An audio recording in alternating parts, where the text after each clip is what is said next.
I made Bonk Choy into a playable character for my PvZ GW3 inspired game called, PvZ GW3 Unofficial.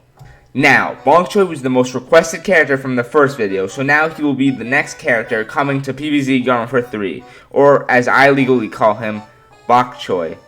If you haven't picked up on the naming scheme yet, the names will be very similar, only with a few changes.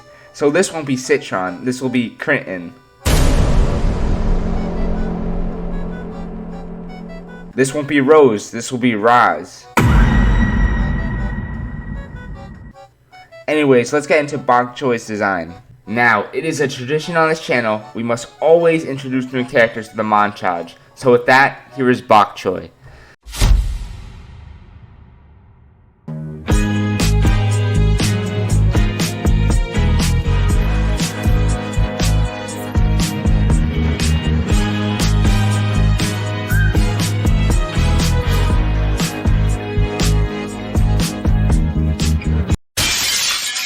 Balk Choi has 175 health, does 35 damage which he can punch at a rate of 3 per second, and he's also very fast, even more so than Guakrok. Balk Choi's left ability is a leap. He quickly leaps into the air, helping him close the distance on opponents. It has a cooldown of 10 seconds and it is very powerful. His middle ability is a stun. It stuns opponents for 3 seconds, disabling their movement and shooting, and has a cooldown of 15 seconds. His right ability is a block. This is extremely similar to Lou's gadget from the mobile game Brawl Stars. He becomes frozen for a second and invincible for a second. Now this may seem useless, however imagine this scenario.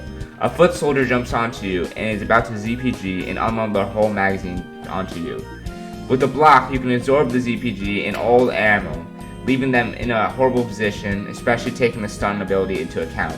To compensate for how annoying invincibility can be, the ability has a 25-second cooldown.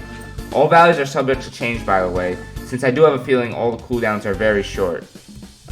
Also, Balk Choi's main attack is most likely going to change because from the back it looks fine, but from the other perspective, the animation looks horrible.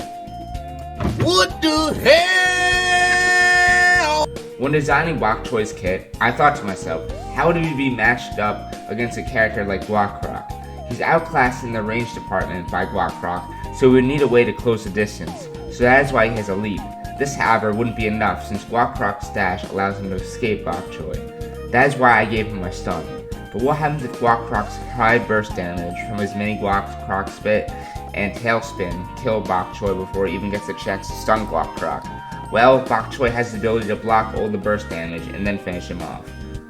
Now for some other changes. Since I added a whole new character, I had to make a system to switch characters, which for now is just shooting or punching the character booth to switch.